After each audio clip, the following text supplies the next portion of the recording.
नमस्कार मित्रांनो,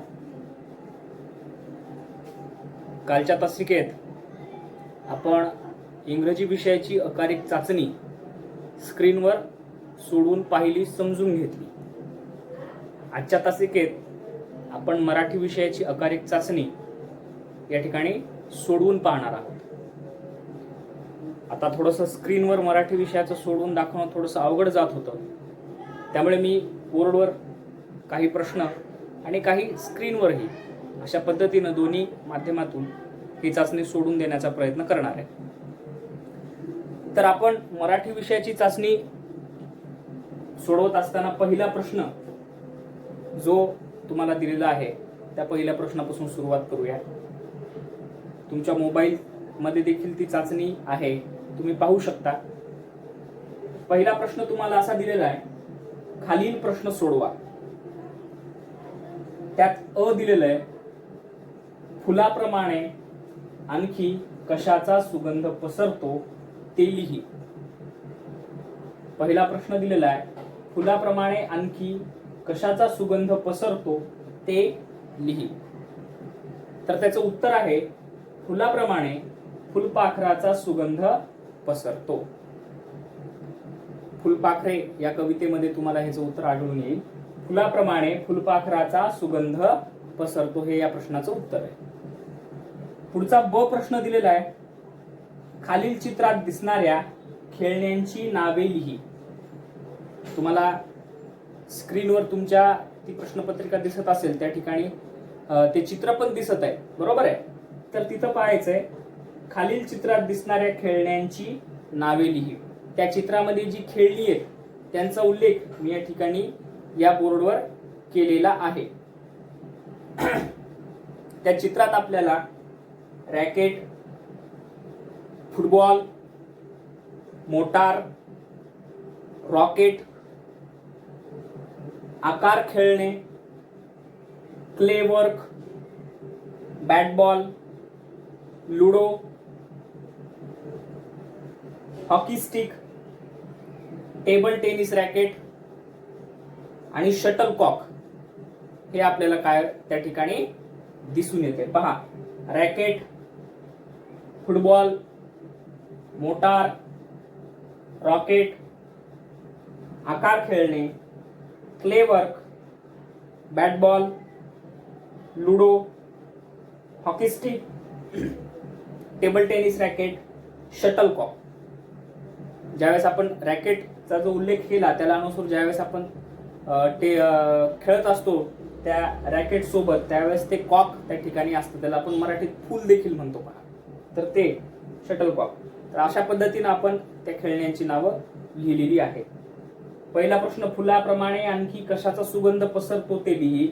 फुलाप्रमाणे फुलपाखराचा सुगंध पसरतो हे त्याचं उत्तर. आणि दुसरा प्रश्न ब मध्ये, खालील चित्रात दिसणाऱ्या खेळण्यांची नावे लिही. त्याच्यात रॅकेट, फुटबॉल, मोटार, रॉकेट, आकार खेळणे, clay work, bat ball, ludo, hockey stick, table tennis racket, shuttlecock असा त्यांचा उल्लेख होईल. यानंतरचा जो प्रश्न आहे तो आपण पाहूयात. आता मित्रांनो, आपण पुढचा प्रश्न पाहूयात. क, तुला मित्र मिळावेत म्हणून कोणकोणत्या चांगल्या सवयी असाव्यात ते लिही. म्हणजे आता आपल्याला नवीन मित्र करायचे, आपले मित्र टिकले पाहिजेत, नवीन मित्र व्हावे अशी आपली इच्छा असते, बरोबर. शाळेमध्ये, ट्युशनमध्ये, आपल्या कॉलनीमध्ये, गल्लीमध्ये. तर त्यासाठी आपल्यात कोणत्या चांगल्या सवयी असाव्यात म्हणून आपले मित्र होतील, तर ते आपल्याला या ठिकाणी लिहायचंय. पहिली सवय असली पाहिजे म्हणजे सकाळी लवकर उठणे, दररोज आंघोळ करणे, स्वच्छ कपडे घालणे, कुणाशीही न भांडणे आणि मोठ्यांचा मान राखणे इत्यादी.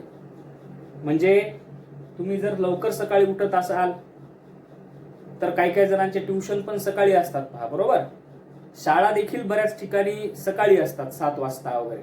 मग त्यासाठी तुम्हाला लवकर उठावं लागेल. शाळेत तर जायचंच आहे, पण मित्रही कमवायचेत नवे म्हणल्यावर मग लवकर उठणं, सगळं आवरणं, दररोज आंघोळ करणं. तुम्ही जर रोज आंघोळ केलं नाही तर तुम्ही स्वच्छ दिसाल का? नाही दिसणार, घाण दिसाल. मग मित्र तुमच्या जवळ येतील का? येणार नाहीत. त्यासोबत आंघोळ झाल्याच्या नंतर स्वच्छ कपडे घालणं. समजा जर तुमचे कपडे मळके असतील, तुमच्या कपड्यांचा वास येत असेल, दुर्गंधी तुमच्या कपड्यांमुळे पसरत असेल, पिवळे झालेले असतील, तर तुमच्यासोबत कोणी खेळायला येईल का? कोणी येणार नाही. तुमच्याशी मैत्री कोणी करणार आहे का? कोणी करणार नाही. त्यामुळे स्वच्छ आंघोळ करायची, रोज आंघोळ करायची. त्याचबरोबर दररोज स्वच्छ कपडे घालायचे. स्वच्छ कपडे घालूनच शाळेत, ट्युशनला जायचं. सगळ्यात महत्वाचं, कुणाशीही भांडण करायचं नाही. कुणाशीही, म्हणजे तुमच्या वर्गातले मित्र असू द्यात, तुमचे मित्र असू द्यात, तुमच्यापेक्षा वयानं लहान असू द्यात, तुमच्यापेक्षा वयानं मोठे असणारे असू द्यात, कुणाशीही भांडायचं नाही. जर तुम्ही सतत कुणाशी भांडत असाल तर तुमचे नवीन मित्र होतील का बरं? होणार नाहीत, आहे ना. जर तुम्ही प्रत्येकाशी कुठल्याही कारणावरून जर भांडत असाल तर प्रत्येक जण काय म्हणेल, हा तर काय नुसता भांडतो, आहे ना. म्हणून कुणाशीही भांडायचं नाही. जर तुम्ही सतत कोणाशी भांडण करत असाल तर तुमचे मित्र होणार नाहीत. पण तुम्ही सगळ्यांशी मिळून मिसळून वागत असाल, छान वागत असाल, तर मात्र तुमचे मित्र नक्की होतील. आणि मोठ्यांचा मान राखणे. तुमचे जर मित्र तुमच्या घरी येत असतील खेळायला आणि तुम्ही तुमच्या आई वडिलांना ओरडून बोलत असाल, त्यांचा मान ठेवत नसाल, त्यांचा अपमान करत असाल, बरोबर, त्यांना उलटून बोलत असाल, तर काय होईल बरं? ते मित्र म्हणतील की ह्याच्याशी मैत्री आपण का करावी? हा तर त्याच्या आई वडिलांना उलटून बोलतो, त्याच्या दादाला, मोठ्या भावाला, मोठ्या बहिणीला, सरांना उलटून बोलतो. तुमच्या मित्राचे आई वडील म्हणतील की तू त्याच्याशी मैत्री करू नको बरं, तो घरी सगळ्यांना उलट बोलतो, तो त्याच्या सरांनाही उलट बोलतो. त्यामुळे मोठ्यांचा मान ठेवायचा, मोठ्यांना उलट बोलायचं नाही. आई वडील असतील, आजी आजोबा असतील, मोठे भाऊ बहीण, सर, आपल्यापेक्षा वयानं असणारी प्रत्येक मोठी व्यक्ती, त्या मोठ्या व्यक्तीचा आपण मान ठेवायचा. त्यांचा कधीही अपमान करायचा नाही, त्यांना कधीही उलटून बोलायचं नाही. असं जर तुम्ही केलं तरच तुमचे नवे मित्र होतील, जुने टिकून राहतील. येतंय लक्षात? त्यामुळे ह्या गोष्टी लक्षात ठेवायच्या आणि उत्तरातही अशा प्रकारे लिहिता येईल. त्यानंतर प्रश्न क्रमांक 2 आहे 2अ. हे कोण? त्याचे नाव लिही. खाली तुम्हाला अ ब क दिलेलं आहे, त्यात दिलेलं आहे पाखरांची भाषा समजणारा. कोण होता पाखरांची भाषा समजणारा? वडेश. बरोबर, पाखरांची भाषा समजणारा वडेश. हाताचे शेवटचे बोट काय म्हणतो त्याला आपण? हाताच्या शेवटच्या बोटाला करंगळी. काय म्हणतो? करंगळी. आणि निळ्या निळ्या डोळ्यांची, कोण आहे निळ्या निळ्या डोळ्यांची? बाहुली. बघा, पाखरांची भाषा समजणारा वडेश, हाताचे शेवटचे बोट करंगळी आणि निळ्या निळ्या डोळ्यांची बाहुली. ओके, पुन्हा एकदा पाहूयात. तुला मित्र मिळावेत म्हणून कोणकोणत्या चांगल्या सवयी असाव्यात ते लिही. त्याचं उत्तर आहे सकाळी लवकर उठणे, दररोज आंघोळ करणे, स्वच्छ कपडे घालणे, कुणाशीही न भांडणे, मोठ्यांचा मान राखणे इत्यादी. म्हणजे अजूनही त्यात आपण तुमच्या कल्पनाशक्तीनुसार ऍड करता येईल. प्रश्न क्रमांक 2अ. हे कोण? त्याचे नाव लिही. त्यात अ, पाखरांची भाषा समजणारा, उत्तर आहे वडेश, हाताचे शेवटचे बोट करंगळी आणि निळ्या निळ्या डोळ्यांची बाहुली. आता पुढचे प्रश्न पाहू. मित्रांनो, या ठिकाणी मी तुम्हाला पुढचा प्रश्न दिलेला आहे, पाहूयात तो कोणता आहे. ब, दिलेल्या अक्षरापासून सुरू होणारे शब्द लिही. आपण वडेश बहरला या घटकाखाली तुम्हाला ते दिलेलं होतं, दिलेल्या अक्षरापासून सुरू होणारे शब्द लिही. आपण ते पाहिले. तेच गा आणि सु ही अक्षरं दिलेली आहेत, त्या अक्षरांपासून सुरू होणारे 3-3 शब्द आपल्याला लिहायचे. गा पासून गार, गाय, गाणे हे 3 शब्द आपण लिहिले. आणि सु पासून सुमन, सुगंध आणि सुविचार हे 3 शब्द आपण लिहिले आहेत. बघा, गापासून गार, गाय, गाणे आणि सुपासून सुमन, सुगंध आणि सुविचार. ह्याच्यानंतरचे काही प्रश्न आपण स्क्रीनवर सोडवणार आहोत. प्रश्न क्रमांक 5 अ, हा जो एक प्रश्न तुम्हाला दिलेला आहे, चित्राच्या ऐवजी शब्द लिहून वाक्य पूर्ण करा. हा प्रश्न स्क्रीनवर लिहायला थोडंसं अवघड जात असल्यामुळे मी तुम्हाला बोर्डवर सोडून दाखवलेला आहे. प्रश्न क्रमांक 5 अ, चित्राच्या ऐवजी शब्द लिहून वाक्य पूर्ण करा. तर ते चित्र तुम्हाला दिलेले, त्या चित्राच्या ऐवजी शब्द वापरायचे आणि वाक्य पूर्ण करायचे. पंक्तीचं आणि होडीचं चित्र दिलेलं आहे, तर त्या ठिकाणी तो शब्द वापरायचा आहे आणि वाक्य पूर्ण करायचंय. तर ते वाक्य पूर्ण केल्याच्या नंतर असं वाक्य होईल, शेजारची समीक्षा मातीची पंक्ती तयार करते आणि ता कागदाची होडी तयार करते. लक्षात घ्या, शेजारची समीक्षा मातीची पंक्ती तयार करते आणि ता कागदाची होडी तयार करते. पंक्ती आणि होडी हे दोन शब्द आपल्याला त्या चित्राच्या ऐवजी वापरायचे. स्क्रीनवर सोडून देताना थोडी याची अडचण निर्माण होत होती, लिहायला अवघड जात होत, त्यामुळे मी प्रश्न क्रमांक 5 अ हा तुम्हाला बोर्डवर सोडून दाखवलाय. पुन्हा एकदा पाहूयात. ब, दिलेल्या अक्षरापासून सुरू होणारे शब्द लिही. गापासून गार, गाय, गाणे हे 3 शब्द लिहिले. सुपासून सुमन, सुगंध, सुविचार हे 3 शब्द लिहिले. या 3 शब्दांच्या व्यतिरिक्त देखील तुम्ही जर काही तुम्हाला माहित असतील तर ते शब्द सुरू होणारे, ह्या अक्षरांपासून सुरू होणारे शब्द लिहू शकता. आणि प्रश्न क्रमांक 5 अ, चित्राच्या ऐवजी शब्द लिहून वाक्य पूर्ण करा. त्यात आपण चित्राच्या ऐवजी शब्द वापरला.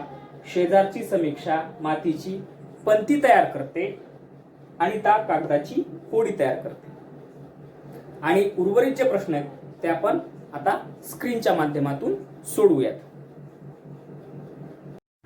मित्रांनो, आपण बोर्डवर प्रश्न क्रमांक 2 ब पर्यंत इथपर्यंत आपण प्रश्न सगळे बोर्डवर पाहिले. खालचा प्रश्न आपण आता स्क्रीनच्या माध्यमातून सोडवूया. प्रश्न क्रमांक 3 दिलेला आहे, चित्र पहा व प्रश्नांची उत्तरे लिही. पहिला प्रश्न त्यात आहे, शेजारील चित्रात कोणता प्राणी दिसत आहे? कोणता प्राणी दिसतोय? बैल. कोणता प्राणी दिसतोय मित्रांनो? बैल. मग या ठिकाणी बैल हे उत्तर तुम्हाला लिहायचे. दुसरा प्रश्न आहे, माणिक व हिराबाई यांचे किती बैल चोरीला गेले होते? किती बैल चोरीला गेलते? 1. या ठिकाणी उत्तरात 1 आपल्याला लिहायचं आहे. पुढचा प्रश्न ब आहे, आपल्याला उपयोगी प्राण्यांची नावे लिही. कोणत्या कोणत्या प्राण्यांचा आपल्याला उपयोग होतो? गाय आहे, बरोबर, म्हैस आहे,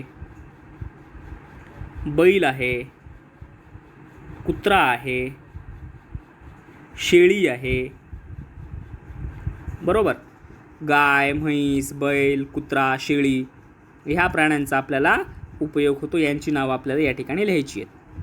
प्रश्न क्रमांक 4 अ हा दिलेला आहे, आपल्याला प्रकाश कोणापासून मिळतो? कोणापासून मिळतो? सूर्यापासून, बरोबर. आपल्याला कविता आहे, काय बरं कवितेचं नाव त्या? सांगा. देवा तुझे किती आहे ना, त्याच्यात पहिल्यांदीच ओळीमध्येच दिलेलं आहे, देवा तुझे किती सुंदर आकाश, सुंदर प्रकाश सूर्य देतो. कोण देतो? सूर्य देतो. मग आपल्याला प्रकाश कोणापासून मिळतो? तर आपल्याला प्रकाश सूर्यापासून मिळतो, बरोबर. आपल्याला प्रकाश कोणापासून मिळतो? सूर्यापासून मिळतो. हे या प्रश्नाचं प्रश्न क्रमांक 4 अ चं उत्तर आहे. त्यानंतर प्रश्न क्रमांक 4 ब आपल्याला दिलेलं आहे, फुलपाखराच्या अंगावरील रंगांची नावे लिही. या चित्रात जी आपल्याला फुलपाखराच्या अंगावर जी रंग दिसत आहेत त्यांची नावे लिहायची आहेत. काळा, निळा, त्यानंतर हिरवा, बरोबर. पुढे जांभळा, त्यानंतर सोनेरी, गुलाबी, लाल अशी तुम्ही एक 4-5 नावं लिहू शकता. ओके, काळा, निळा, हिरवा, जांभळा, सोनेरी, गुलाबी, लाल, मी काही नावं सांगितली. अशा प्रकारे ती नावं 4-5 लिहिता येतील. येते लक्षात? बघा, प्रश्न क्रमांक 3 मध्ये चित्र पहा व प्रश्नांची उत्तरे लिहा. मध्ये या ठिकाणी पहिला प्रश्न, शेजारील चित्रात कोणता प्राणी दिसत आहे? बैल. कोणता दिसत आहे? बैल. दुसरा प्रश्न, माणिक व हिराबाई यांचे किती बैल चोरीला गेले होते? तर एकच बैल चोरीला गेलेला होता. किती बैल? एक. पुढचा प्रश्न ब आहे, आपल्याला उपयोगी प्राण्यांची नावे लिही. कुत्रा, गाय, म्हैस, बैल, बरोबर, शेळी, अशा आपण पाळणाऱ्या प्राण्यांची नावे लिहू शकतो. प्रश्न क्रमांक 4 आपल्याला प्रकाश कोणापासून मिळतो? तर आपल्याला प्रकाश सूर्यापासून मिळतो. कोणापासून मिळतो? सूर्यापासून. आणि प्रश्न क्रमांक 4 फुलपाखराच्या अंगावरील रंगांची नावे लिही. काळा, निळा, हिरवा, सोनेरी, गुलाबी, लाल, जांभळा, अशी तुम्ही 5-6 रंगांची नावे लिहू शकता. त्यानंतर आता प्रश्न क्रमांक 5 पाहू. चित्राच्या ऐवजी शब्द लिहून वाक्य पूर्ण करा. बरोबर, आता हे जी चित्र दिलीत, पंक्ती एक तुम्हाला दिलेली आहे आणि इकडं कागदाची होडी दिलेली आहे, तर त्या चित्राच्या ऐवजी शब्द लिहून वाक्य पूर्ण करायचं आहे. कसं होईल मग? शेजारची समीक्षा मातीची पणती तयार करते आणि त्या कागदाची होडी तयार करते. बघा, शेजारची समीक्षा मातीची पणती तयार करते, पणती तयार करते आणि त्या कागदाची होडी तयार करते. बरोबर, शेजारची समीक्षा मातीची पणती तयार करते आणि त्या कागदाची होडी तयार करते. अशा प्रकारे त्या चित्राच्या ऐवजी पणती आणि होडी हे शब्द वापरून वाक्य पूर्ण करता येईल. आणि शेवटचा प्रश्न आहे, शब्दाच्या शेवटी ली असणारे शब्द लिही. ली असणारे 1-2 शब्द लिहिले तरी चालतील. करंगळी आणि अजून एखादा सांगा. पाकळी. बरोबर, करंगळी आणि पाकळी 2 शब्द लिहायचेत. मी करंगळी आणि पाकळी सांगितलं, तुम्ही याच्याऐवजी दुसरे देखील काही शब्द ळीचा शेवट असणारे, ळी हे अक्षर शेवट असणारे शब्द त्या ठिकाणी लिहू शकता. बरोबर, हे 2 प्रश्न शेवटचे आले का लक्षात? प्रश्न क्रमांक 5, चित्राच्या ऐवजी शब्द लिहून वाक्य पूर्ण करा. या ठिकाणी हे जी चित्र आहेत, पंक्ती आणि होडी, तर या फक्त चित्राच्या ऐवजी हे 2 शब्द लिहायचे. म्हणजे शेजारची समीक्षा मातीची पणती तयार करते आणि त्या कागदाची होडी तयार करते, असं याचं उत्तर होईल. आणि ब मध्ये शब्दाच्या शेवटी ळी असणारे शब्द लिही. त्यात मी तुम्हाला उत्तर सांगितले, करंगळी आणि पाकळी 2 शब्द लिहायचे. तुम्ही करंगळी आणि पाकळीच्या व्यतिरिक्तही तुम्हाला जर माहीत असतील तर ते ळी हे अक्षर शेवट असणारे शब्द त्या ठिकाणी लिहू शकता. मित्रांनो, अशा पद्धतीनं आपण आपली अकारिक चाचणी मराठी विषयाची या ठिकाणी समजावून आणि सोडवून पाहिली. सोडवली नसेल अजून बऱ्याच जणांनी तर ती सोडवा, त्याचा सराव करा. धन्यवाद.